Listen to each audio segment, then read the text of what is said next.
Hey, sports fans, welcome to another action packed episode of EBC Sports International. I'm your host, Ken Cruz, hosting here from my home in Washington, D.C. Let's jump right in as I introduce our awesome panelists from around the globe today. Well, here's my neighbor from Alexandria, Virginia, EJ Gonzalez. What's up, Ken? Oh my gosh, it's been a tough few days for DC sports fans. So excuse me if I'm a little venting out a bit today. Well, I just want to say thank you for your services, and we'll talk more about that very shortly. Yeah. And north of the wall, we have from Toronto, Canada, Albert Sesse. What's up, Ken? Oh, Canada, everybody. Glad to be here. Let's talk some sports. Absolutely. And last but certainly not least, from the Philippines, we have Ben Bernaldez. What's up, Ken? Hi, everyone. And it's great to be a Filipino. We've won the first gold medal in the Olympics and more to come. Well, absolutely. And we'll be talking a lot about that today. And thanks for joining me, guys. And once again, thanks for everyone for joining in. Though we love talking about sports, one thing we want to tell you guys is we are by no means experts, just a group of friends who love sports. Now, let's get started with the sports news. The talk of the world, as Ben said, is the Tokyo Olympics happening right now. The Philippine athletes have already made our home country proud. Ben has update. That's right, Ken. It's a great day to be a Filipino. And for the first time since Los Angeles 1932 Games, the Philippines will finish with multiple medals in the Olympics. As of Wednesday, the Philippines delegation to the Tokyo Olympics has now secured 2 medals after Heidelin Diaz gold in weightlifting and Nesty Petecio's guaranteed bronze in boxing.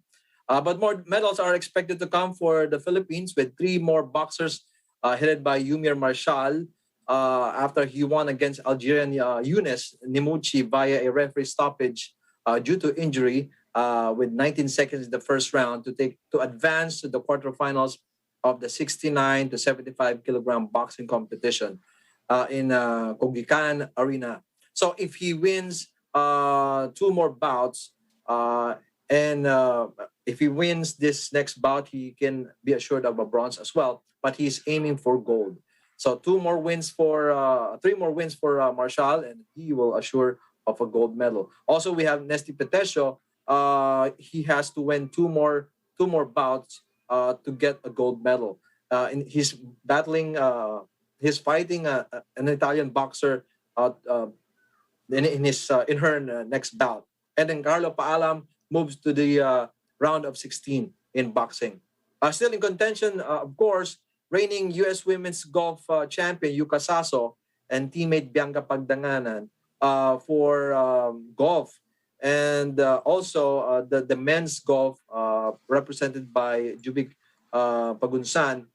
He had a great start with in the first round being in the top 5, competing with the best of the best in the golf. Now he's already on rank 25 after the round 3 of golf in Tokyo. And of course, as of this moment, while we're taping the show, EJ Obiena is competing for pole vault. And as I check on the live update, he has jumped 5.65 meters so far. So in order for him to be on the top 12, he needs to at least jump 5.8 meters. But according to his past interview, he can jump up to 6 meters. He can go toe-to-toe with the champions in the current world champions in pole vault. And we'll see after the next 2 more attempts for him if he will be able to qualify in the next round in this qualifying stage for the pole vault. And also world champion gymnast Carlo Yulo will also compete in medal round of vault finals on August 2nd. In his favorite event, the floor exercise, where he won a gold in the world champion, he failed to deliver. But of course, his quest for gold in gymnastics still on the go with his final on vault on August 2nd. And Tokyo 2020 is already considered as a banner Olympic year for the Philippines following Diaz's accomplishment and Petecio's sure podium. after the gold medal of Heidelin, most of our athletes were very energized and really motivated to bring a medal for the country. Diaz Feet completed the near century-old quest for gold medal by the Philippines, which first participated in the Olympics in Paris 1924.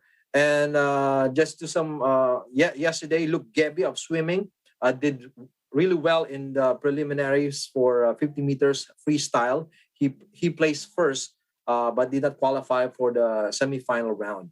And also, Chris Nervaez finished his repercharge yesterday, finishing fifth on his race.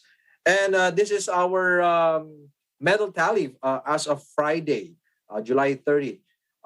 Here are the top 10 for medal standing. China with 19 golds, 10 silvers, 11 bronze, followed by Japan, the host, 17 golds, 4 silver, 7 bronze, and the United States with 14 golds, 16 silvers, 11 bronze, and the ROC, which is the for Russia Olympic Committee. So they are using a different name. 10 golds, 14 silver, and 10 bronze, followed by Australia, Great Britain, South Korea, Netherlands, France, Germany, and the Philippines ranked number 34 with 1 gold. So we haven't counted the bronze yet because the boxing is not yet done. These are the updates so far, Ken, for Philippine Olympic update. Appreciate the updates, Ben. Now, sticking with the Olympics, gymnastics legend Simone Biles pulled out from her events, which has shocked the world. EJ has a story. Yeah, so the USA gymnastics superstar Simone Biles withdrew from the remainder of her events. Citing mental health concerns during the gymnastics team event, Biles made the decision to withdraw from the remainder of the events that evening after stumbling in the vault portion. Then the US eventually fell short to Russia to earn the silver medal. Now, Simone Biles was initially uncertain whether or not she would proceed with her individual events, but after withdrawing from those team events earlier this week, she ultimately made the decision to sit out the remainder of the Olympic Games to focus on her mental well-being. Now, Biles, who set an American record during the 2016 Rio Olympics for most gold medals in women's gymnastics, expressed her gratitude for the support that she has received, including from fellow athletes like her Olympic teammate, Jordan Childs, reigning National Football League MVP, Aaron Rodgers, and the most decorated Olympian of all time, Michael Phelps. And Biles said that this support has really made her realize that she's more than her accomplishments and gymnastics, which she never truly believed before making her decision to withdraw. Now, as Simone Biles bowed out, the U.S. turned their hopes to the 18-year-old Suni Lee for the women's all-around competition. Now, it was a close contest, but Lee edged out Brazil's Rebecca Andrade by less than 0.2 in final scoring, bagging the 2020 women's individual all-around gymnastics gold medal. Back to you, Ken. Thanks, TJ. Big congrats to Suni and awesome Team USA. We'll talk more about that later. Now, lastly, Wizards. Russell Westbrook is heading back home to Los Angeles to join the Lakers via trade. Albert with the scoop. Yeah, on a night where young aspiring basketball stars fulfill their dreams and get drafted into the NBA, the Los Angeles Lakers agreed to a blockbuster deal with the Washington Wizards to acquire all-star Russell Westbrook in exchange for Kyle Kuzma, Montrezl Harrell, Kentavious Caldwell-Pope, and the number 22 pick of this year's draft. The Wizards, in closing the deal, also had to send their 2024 and 2028 second-round picks to help finalize the deal. In his only season with the Wizards, Westbrook averaged yet another triple-double with 22.2 points, 11.5 rebounds, 11.7 assists for the fourth time in his career, and helped the Wizards make the playoffs for the first time since 2018. This will be Westbrook's fourth team in as many seasons, playing for OKC, Houston, Washington, and now the Los Angeles Lakers. On the other side of the trade, the Wizards were able to add 3 solid role players to the rotation in Kuzma, Harrell, and Caldwell-Pope to hopefully support and appease their all-star Bradley Beal. Westbrook, who is a 9-time all-star point guard, will join an already star-studded squad and a lace up alongside LeBron James and Anthony Davis for a shot at the Larry O'Brien Trophy. Westbrook is the league's leader in triple doubles and will give the Lakers a much needed playmaker to help run the Lakers offense after an injury laden season that saw them exit the playoffs in just 6 games against the Phoenix Suns in the first round. Both Davis and James missed significant time due to injuries after missing 30 and 26 regular season games, respectively, due to lower body injuries. The Lakers were rumored to have been linked to a potential deal surrounding Sacramento Kings sharpshooter Buddy Hield, but opted for the Westbrook deal instead. The Lakers, who are a team with a severe lack of three-point shooting, will now have $120 million tied up in just 3 players in Westbrook, James, and Davis. Time will tell whether or not the front office made the correct decision in chasing the big name over putting together the best team. Back to you, Ken. We're going to definitely talk about this more. Thanks so much, Albert. Actually, all of our topics we'll be discussing right after the break. So stay tuned. EBC Sports, we'll be right back.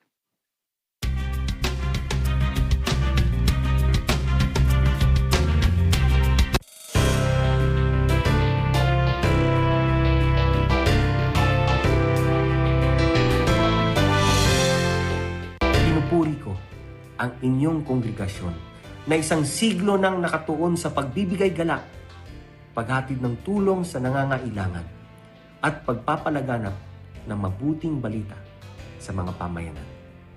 Dalangin ko, 10 ng aking pamilya, na higit pang lumago ang inyong kapatiran, patuloy na maghatid ng pag-asa, at nawa ang bawat isa sa inyo ay pagpalain ng may kapal.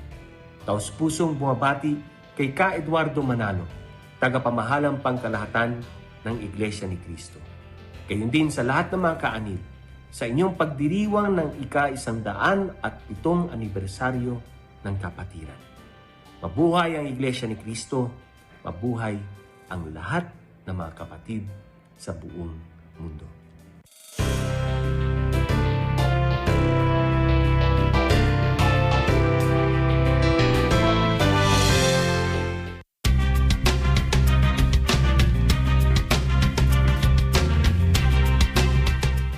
Welcome back, everyone. Glad to have you here. Now, let's get down to business. As mentioned by Ben in his story, for the first time in the country's history, the Philippines won a gold medal thanks to Heidelin Diaz. I'm sure everyone's seen her video, literally lifting the hopes and dreams of our home country on her shoulders.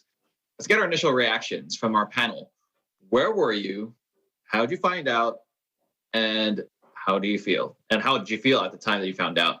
Let's start off with the guy in the home country, Philippines, Ben.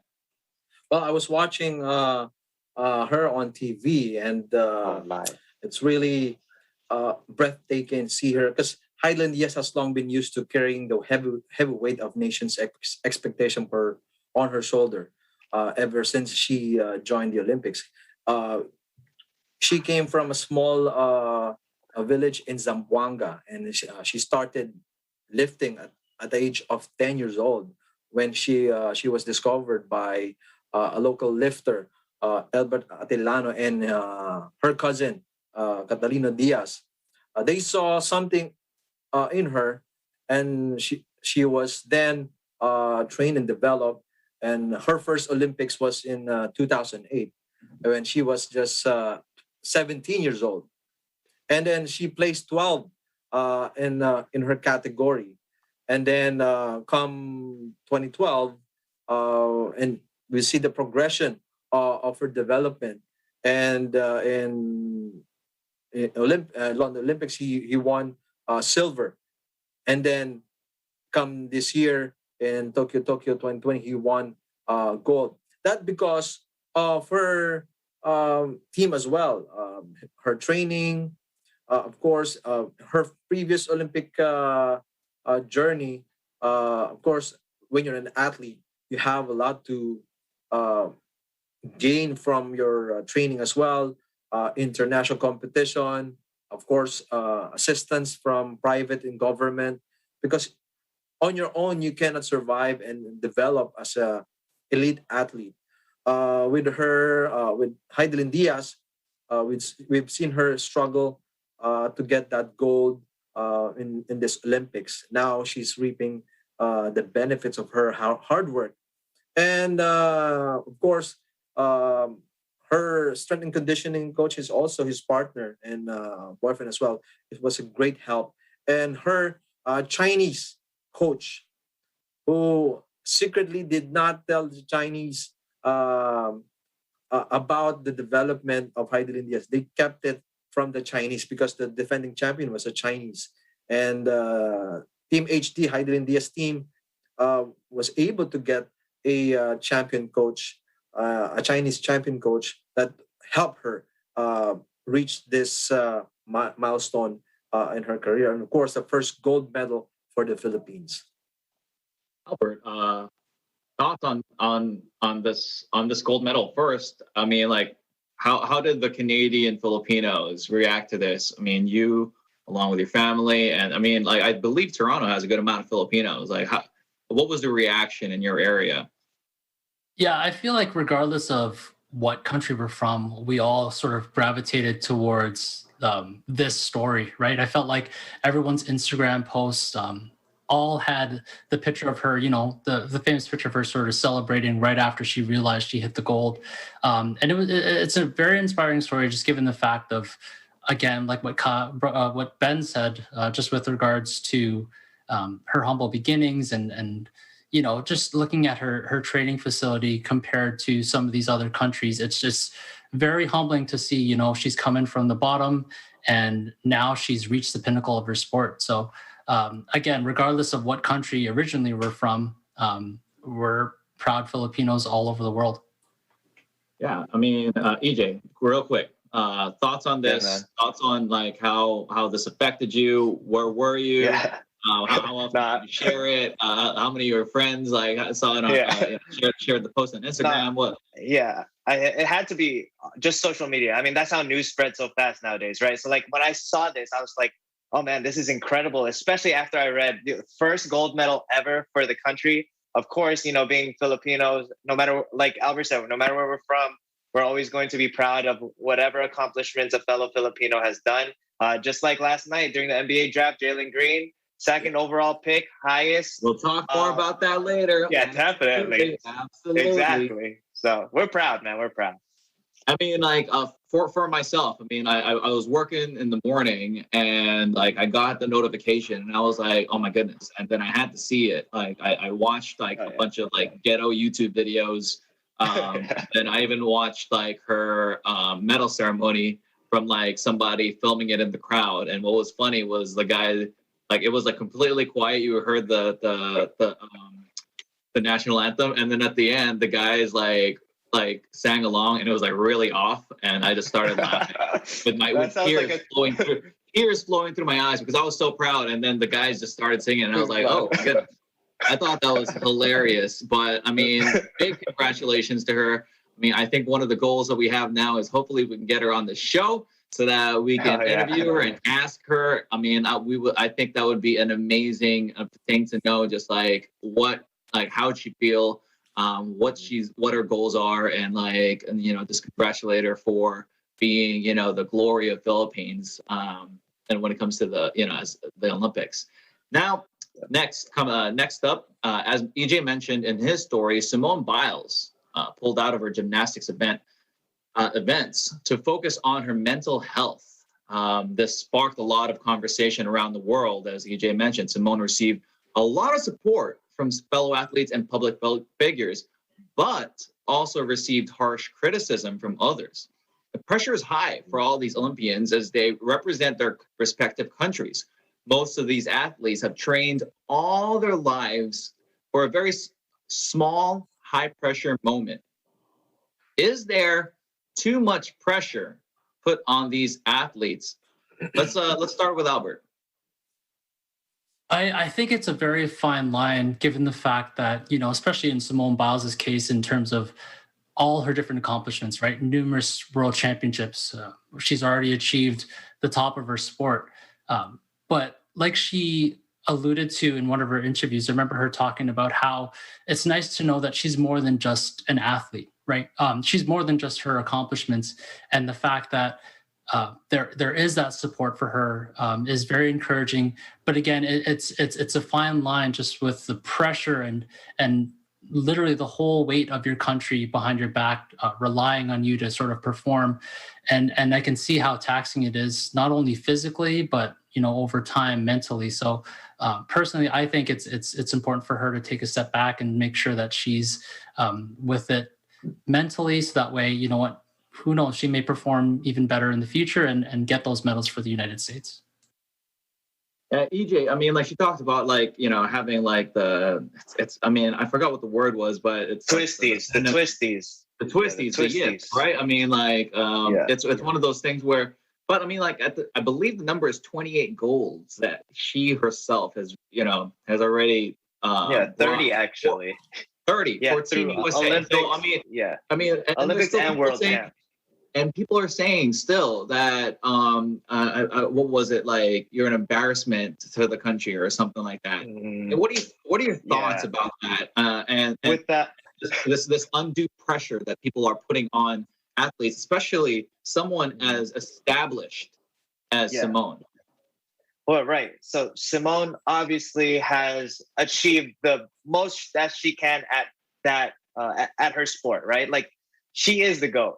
But with that comes a lot of responsibility, right? We expect those top athletes to pull through those type of pressure moments, high pressure moments. Whether, I mean, even if it's a mental block or even something emotionally, like a death in the family, right? Like when Michael Jordan got sick, it was food poisoning in the NBA Finals, but he pushed through it, scored almost 50, I believe, to help them kind of secure that, right? Or like Isaiah Thomas, for example, like in the NBA semi-Eastern Conference Finals, had lost his sister and played the next day, dropped 50, and led them to the Eastern Conference Finals over my Washington Wizards, right? Like, they push through those type of hard moments. Now, when Simone kind of withdrew, nobody knew what was happening. Like, there was an interview saying people inside the arena were like, what is going on? Is it an injury? Is it something? There's nothing known about it until like the next day. And then as she explains it more, I think you come to understand a little bit what she was going through, right? Like, when she said twisties, I think that's when it really, opened the eyes of the public, was saying, okay, now this is very dangerous, especially in gymnastics, where you're flipping and throwing your body 100%. And if you don't have full control of that, that could lead to a serious injury. So the twisties, what they were explaining, you don't have the right mental capacity to even know where you're at while in the middle of the air. So for her to kind of express what she's going through, I think took a lot of courage. And I think the more she talks about it, it's good not only for her, but for other athletes to open up about their mental well-being. And I think it's good for them to publicize that in order for the public who do put the pressure on them to understand a little bit more what they're coming from and understand, okay, this is definitely worth stopping your career for momentarily in order for you to get better. Great points, BJ. And then Ben, I mean, like, for every Heidel and Diaz story, there's another story of an athlete that trained pretty much their entire lives through, also did everything that they could, but yet didn't make it to the gold, didn't make it to silver, didn't even make it to bronze. Is it fair to criticize these athletes that have devoted their entire lives for not making it to the finish line first, second, third?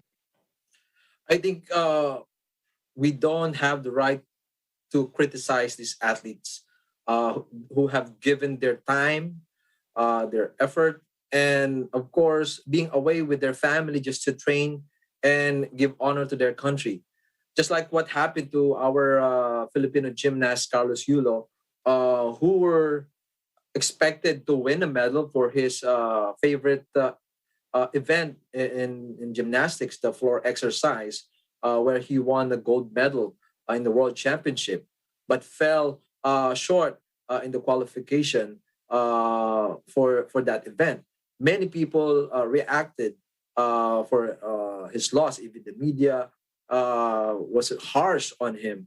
But for me, he's just a 20-year-old young man on his first Tokyo Olympics, his first Olympics, he went through a lot. And being in this sport, in the stage, the high stage in sports, where you really have to be mental focus and mentally prepared in all of your events. It takes a lot of courage just to tell everyone that just to back out and tell everyone that I'm not really prepared because I might get hurt and I might hurt my team if I continue. And I applaud Simone Biles for doing that because according to some of the athletes, especially gymnasts, they were treated as robots. They just obey to their coaches. This is the first time that someone voiced out what he really feels. Although Simone Biles won 4 or 5 gold medals in the previous Olympics, but still, we don't really know what's happening in their minds, in their capacity to compete on that stage, because you would really feel the nerves and when you're there, especially when you face other athletes who are also an elite athletes. And she's still young, probably will give her more chance to redeem herself in the next Olympics. But I think we don't criticize these athletes because we really don't know what's going on to their mind and how they what they've gone through in their training, and they gave up so many things for their country just to give honor and bring home a medal for their country. I think they deserve encouragement whatever happens in their quest for a medal in the Olympics.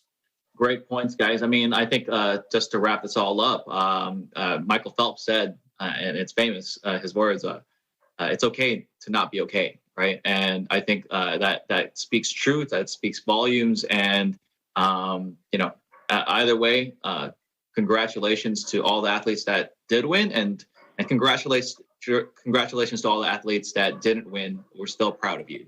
That's the end of our topics for this first half. Don't go anywhere. We'll be right back for more Olympic talk and a huge trade in the NBA. EBC Sports International.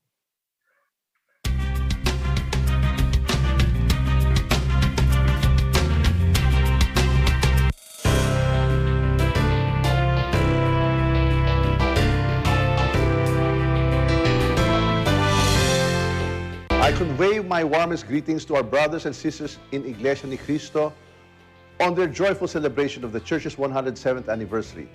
I also congratulate Ka Eduardo V. Manalo, the Iglesia ni Cristo's executive minister, for his exemplary leadership that led to a phenomenal growth in church membership all over the world. Over the years, the brethren of Iglesia ni Cristo have shown us what servant leadership is all about.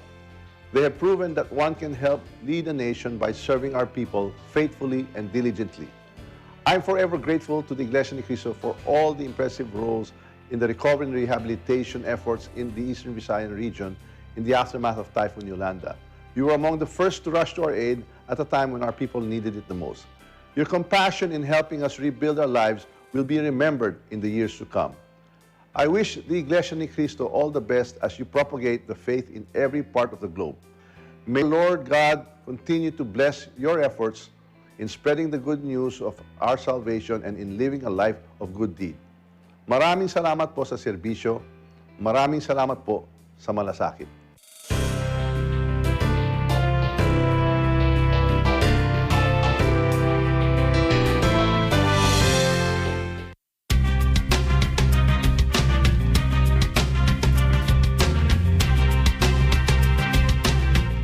Welcome back to EBC Sports International. I'm your host, Ken Cruz. Now let's continue our Olympic talk real quick. I want to get your thoughts on how your respective countries are doing.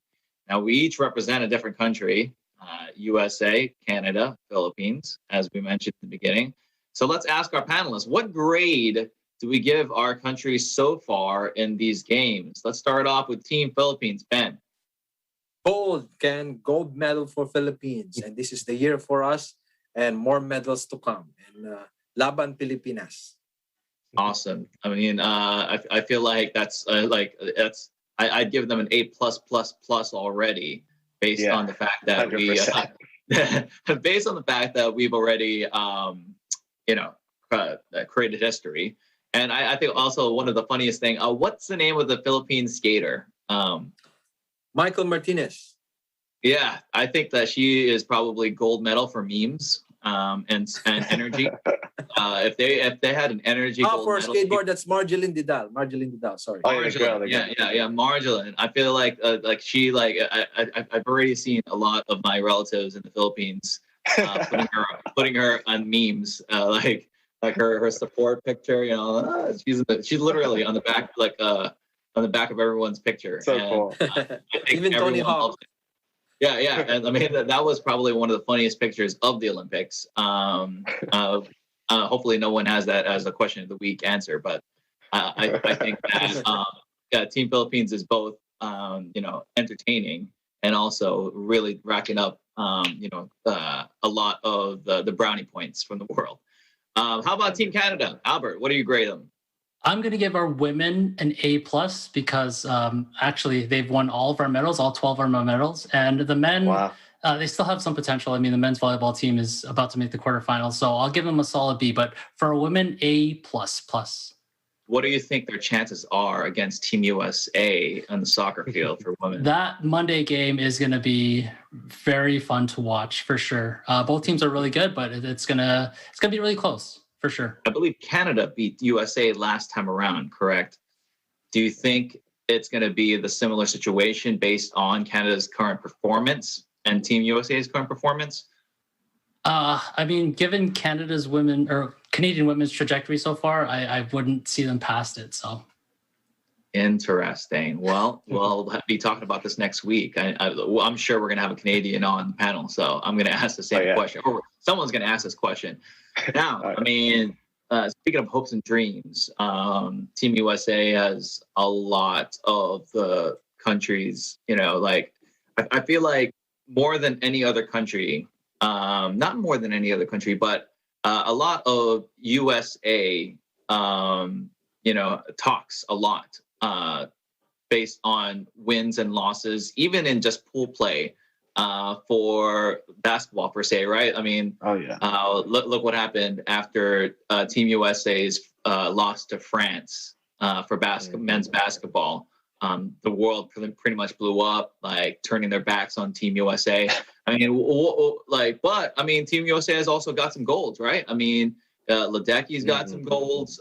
We have, but there's also softball. We lost to Japan. I mean, that was tough. Yeah, I know we're putting all of the countries' performances on your shoulders, EJ. But what are your thoughts so far on Team USA? What do you give as far as our grade mid Olympics? I'd have to say a B-, only because I don't know. As U.S. citizens, we have so much pride in U.S. winning everything. In any event, if they're in the medal race, we expect them to at least place. But the good thing is that we're still the leaders in medal count, believe it or not. We got 44 total.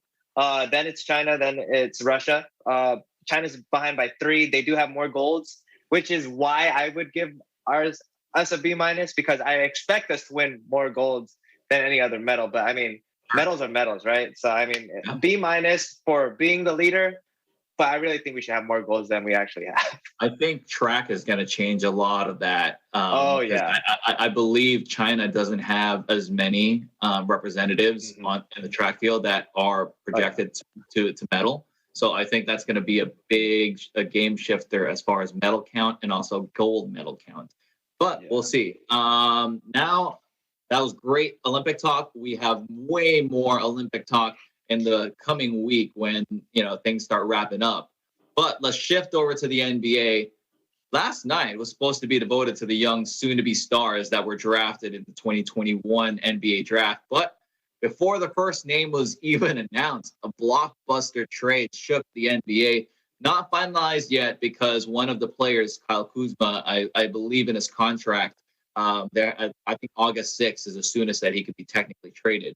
But as mentioned by Albert in his story, Russell Westbrook, former Wizard star, was traded to the Los Angeles Lakers for Kyle Kuzma, Montrezl Harrell, Davis Caldwell Pope, and the number 22 pick in the draft. Let's get your thoughts, guys. EJ, what do you think of your team's new adds and subtractions? Wiz, what's up? Ken, I hope this is like a DeAndre Jordan Dallas Mavericks type situation where it was agreed upon and all of a sudden they just don't do it. It would be hilarious if that happened. But, huge Russell Westbrook fan, even when he wasn't in DC. I loved him with OKC. That was definitely one of my favorite teams ever assembled with Kevin Durant, Russell Westbrook, James Harden, Serge Ibaka. And I wish him nothing but the best. I mean, his chances of winning a ring now with the LA Lakers is going to be huge. And I think they should be the favorites over the Kevin Durant Brooklyn Nets team, because kind of look at the Team USA right now, right? They have scores. The Nets are assembled as a scoring team, right? Like the three prolific scorers. But look at how much Team USA is struggling. I feel like it's an exact replication of the type of style Brooklyn is expected to play and Team USA plays, right? So I definitely think that the Lakers should be the favorite over the Brooklyn Nets. And I've said this before on the show, Russell Westbrook's never played with a top center in the league. And now he has Anthony Davis. I think Anthony Davis' potential is going to skyrocket. He might be a front runner for MVP next year because of Russell Westbrook, because that's a Russell Westbrook effect.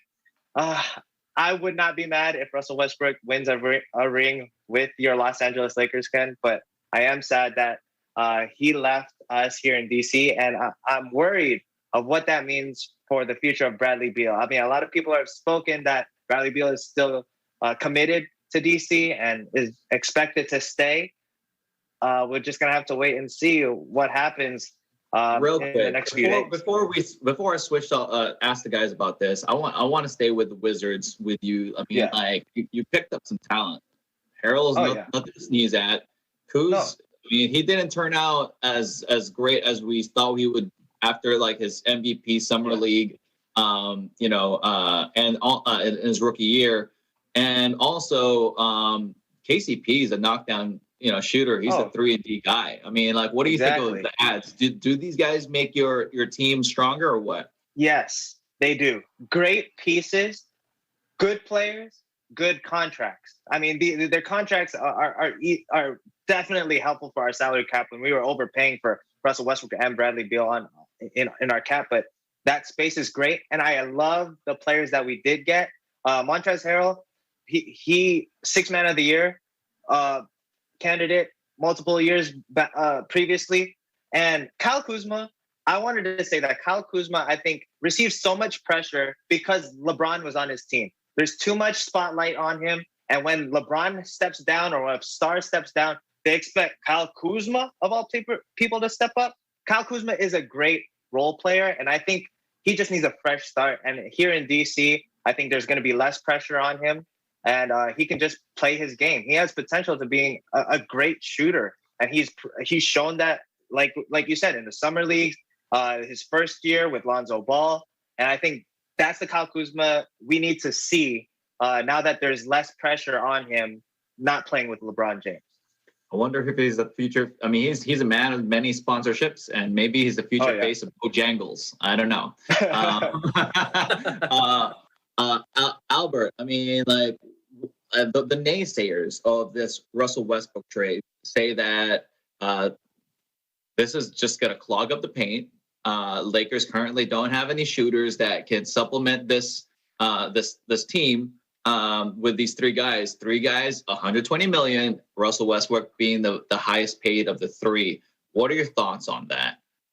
I'm going to agree with the naysayers. It's going to be tough. Yes, sorry. It's like Westbrook has always been either a 1 or like a 1A, right? Even back in OKC with Durant, in Houston with John Wall, with James Harden. Sorry, And then even in Washington with Bradley Beal, here in the Lakers, he's going to be what? Not even a 1B. He's going to be probably a 3 behind Harden and behind James and Anthony Davis. Davis. How is he going to fare with these guys? And again, that shooting, you saw them in the playoffs. Mind you, they were hurt, but as well, like no one could knock down a shot aside from LeBron James, who's hobbling around, and you're shipping out KCP, who's one of your best 3-point shooters, and then Kyle Kuzma, who hits one ever so often. Russell Westbrook, I remember seeing a stat. He's one of the worst 3-point shooters given X number of attempts. So good luck with that, and him hiding in the corner with James and Anthony Davis running the pick and roll. Who's going to be the valve to sort of release the pressure?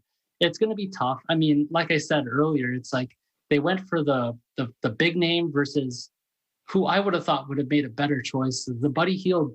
Like it would have been a match made in heaven with the Lakers. Like who better to pass the ball over to after a double team with LeBron James than one of the best 3-point shooters in the league. So just my thoughts. We'll see how the season goes. Ben, one of the supporters of this trade say that this is a great opportunity for LeBron, who's obviously getting older. I mean, like the guy's been in the league forever, since the time of Wilt Chamberlain. I'm just kidding. But he like with every year that passes, there's a lot of miles. I mean, that's one of the reasons why he didn't play in the Olympics this year. But Russell Westbrook can take that pressure off of him in the regular season because Westbrook plays as many minutes as you need him to. And so that could preserve LeBron's legs for the postseason, 1. And 2, there's still time to build around this roster with vet minimums. They can still sign and trade Dennis Schroeder. So what are your thoughts on the positives of what Westbrook can bring to this team? And what is their ceiling? First of all, I think it was a great trade for both teams, especially with Lakers. If the Lakers need to have some breathing for LeBron James, because Westbrook is a scorer, and that will really give LeBron James some breathing in the team. And I think also with the addition of Westbrook, I think this would really help the Lakers have a more active game, especially in the scoring end. As for the Wizard, my take is I think this is a great opportunity for the Wizards as well, because the problem last season with the Wizards is their depth in their roster. With the Wizard gone, of course, the Wizard will have the ability to do some roster construction and around Beal without being handcuffed to Westbrook, because he has an option for $44 million for this season. I think combined with Beal, that's going to be $80 million. Just for time, we got to cut you off, but Lonzo Ball might be a great option. So after the break, we're going to talk a little bit more NBA. Last night, as I mentioned, NBA draft, a lot of new talent. Don't go anywhere. We got a lot to talk about. EBC Sports International.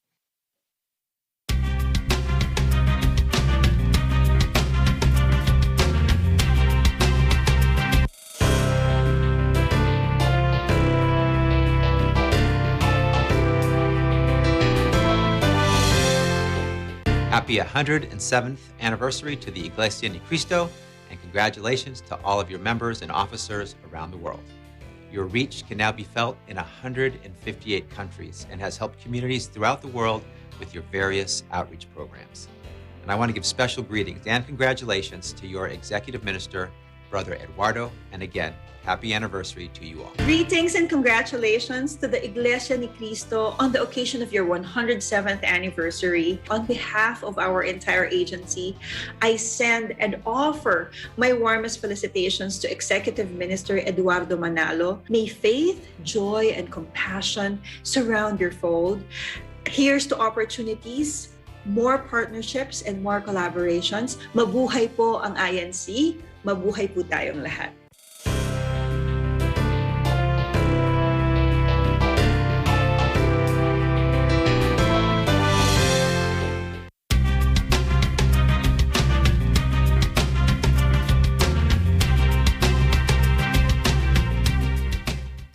Welcome back to EBC Sports International. We're on the final lap of our show today. The NBA draft took place last night, and some say it's a deep draft, and teams are about to beef up with their young talent. Cade Cunningham was unsurprisingly the number one pick from the Detroit Pistons, but the first interesting pick of the evening was probably by the Toronto Raptors, picking up Scotty Barnes from Florida State instead of Jalen Suggs, who wowed the nation in the March Madness for Gonzaga. What do you think about this pick, Mr. Raptors, Albert? I think, with the obvious pick of Suggs, a lot of Raptors fans were initially upset about the pick, given the fact that, right, you said he's a winner. He took the Suggs took the team to the national championship. But I think given the fact that, Masai Ujiri, the president of the Raptors, has had a great history with his draft picks, finding players in, the late first round, even in the second round, i.e. Norman Powell, and turning him into something that is a decent player in the league. When he's getting when he takes his fourth overall pick, you can't help but sort of trust in his research and his track record. Scotty Barnes is a freak of nature. He's got like a 7'3" wingspan, very Kawhi-esque.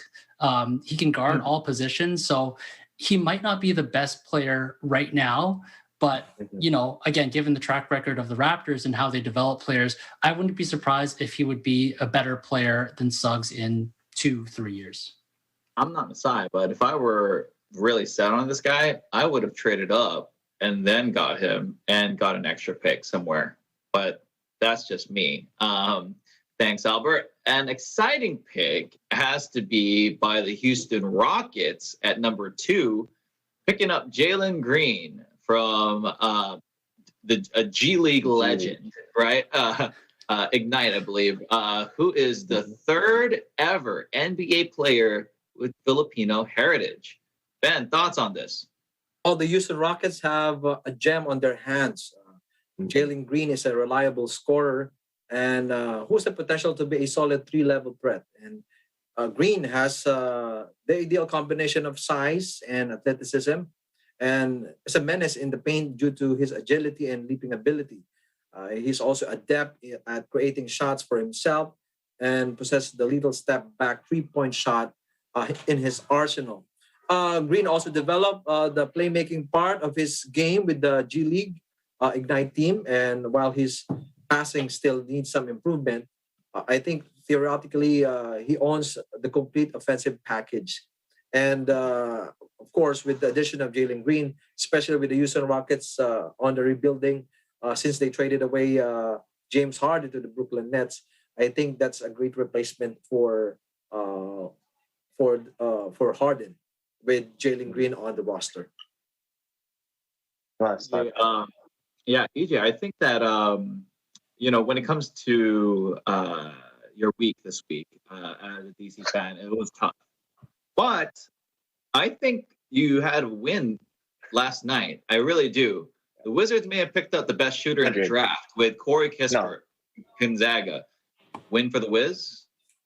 100%. Like this is probably the best thing to come out of sports for DC fans yesterday. Corey Kispert, man, when we were watching March Madness, the guy was shooting lights out. In fact, he was shooting 44% from deep, and he took 6.5 attempts per game. And that's one of the weaknesses that the Washington Wizards have had. Like, I mean, when you have Russell Westbrook shooting threes, like how about the Latvian laser? What happened to him? And when you shoot like Davis Bertans after he steals 80 million from us to shoot the way he did last, oh my gosh! I think he went 0 for 12 against the Sixers in one game, right? In the playoffs, like we literally paid him to shoot the ball. But Corey Kispert, man, watching him from Gonzaga, the guy could shoot. He models his game after Klay Thompson. He says anytime he has a bad game, what he would do is literally watch Klay Thompson's 60-point game where he took 12 dribbles, because that's the type of game he has. He's a pure shooter. They even say that he has a really high possibility that he would be in contention for having one of those notorious 50, 40, 90 seasons. 50 from the field, 40 from deep, and 90 from the free throw line. So we have a great shooter, and I think this is something that the Wizards have been lacking for the last couple of seasons. I think that's got to be something motivational for Bradley Beal to kind of stay. We'll see what they can do in the offseason, who they can add. Like you said earlier, Lonzo Ball, if we can add him as a ball handler, that would be great. I think Montrezl Harrell and Gafford are great at that center position, I feel like. And Rui is up and coming. We still got some young real stars. quick. Yes, yes, and that's what I was going to ask. Give me your dream Wizards starting lineup for next season, real quick. For next season, okay. Well, if Corey Kispert starts, right, which I think he has potential to be a starter, that would push Bradley Beal to the point guard positions, right? I mean, we play position. We play positionless basketball nowadays anyway, and Bradley Beal is pretty much a primary ball handler when he is on the court, especially when he's scoring 40 points per game and the second leading scorer of the NBA. It doesn't matter. Ball, Bradley Beal, Kispert, Bill and the other two. Kyle definitely Rui Hachimura is the starter. Okay, and who's your five? I like Gafford. He showed so much potential last year. I think that's a solid 9th place in the East. I'm just kidding. playing right there. Be quiet, man. No, with Lonzo Ball, that's definitely 7th, 8th. I have to give him that at least. Yeah. All right. I hope they go for him. That'll be great. I think that'll be a great pickup. Now, moving on to the final part of our show, real quick, guys. The question of the week. Plenty of awesome Olympic moments already, and we're only halfway through. So I want to get the panelists' favorite Olympic moment so far in Tokyo. EJ. Yeah. Well, for me, it has to be, of course, USA, and it's going to go to Olympic swimmer Caleb Dressel in the men's 100-meter freestyle, setting a new Olympic record, 47.02. So that's got to be mine. And excited. It's exciting watching races, man. So I'm excited for track and field. I know, I am too. Well, I think there's going to be a lot of great highlights. Ben, your highlight? Well, of course, number one will be Heidi Lin's performance for the gold. This just in, guys. Carlo Paalam in boxing clinches a quarterfinal ticket. Closer medal. And EJ Obiena, the world number 6 in pole vault, is now in the finals. So he cleared 5.75 meters. So this addition medal for the team. Keep it going, guys. Keep it going. Keep it going. Favorite moment so far? For me, it's got to be the 13-year-olds who got gold and silver. 13, 16. It was like, imagine, what were you guys doing at 13 years old? Here, there's this, someone from Brazil who went viral with a heel flip video, and then Tony Hawk tweeted it out. And then now she's at the silver medal taking pictures with Tony Hawk. It's such a feel-good story. And it's like, it's the beginning of this sport. And who knows where these 13-year-olds are going to be in the future, right? Oh, yeah. Right. I mean, for me, real quick, my favorite so far, I mean, I am obviously Team USA, right? But I have to give it up for Team Japan's women's softball team, clinching that game against Team USA. That was a beautiful moment. I mean, there wasn't softball in, I think, the last 2 Olympics, and there won't be softball for at least this next Olympics. So, it's very, very sad, but it's one of those things where these women play the game they love, and they were able to win in their home country. And I think that's an amazing thing.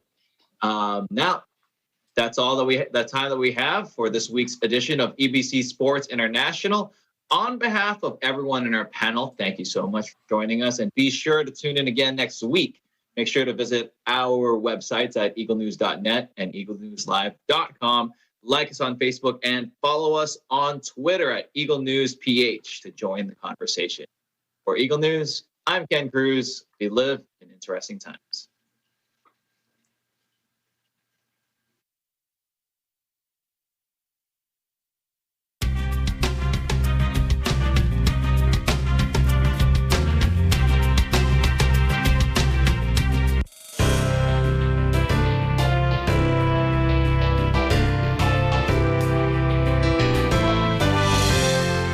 Sampu ng aking pamilya at ng buong sambayanan, hanggang sa ibayong dagat, ay mainit at taus-pusong bumabati sa lahat ng mga kaanib ng Iglesia ni Cristo sa pagdiriwang ng inyong 107 anibersaryo. Parang kailan lang nang magsimulang ipangaral ng sugo sa huling araw na si Ka Felix Y. Manalo ang mga salita ng Diyos at naitala ang Iglesia ni Cristo sa Pilipinas noong Hulyo 27, 1914. Nawa ay manatili ang inyong katatagan at tagumpay hanggang sa dumating ang ikalawang pagparito ng ating Panginoong Hesus. Mabuhay ang Iglesia ni Cristo. Isa pong mapagpalang pagbati sa inyong lahat sa mahigit 1 siglong paglilingkod sa kapwa at sa Panginoon. Hangad ko po ang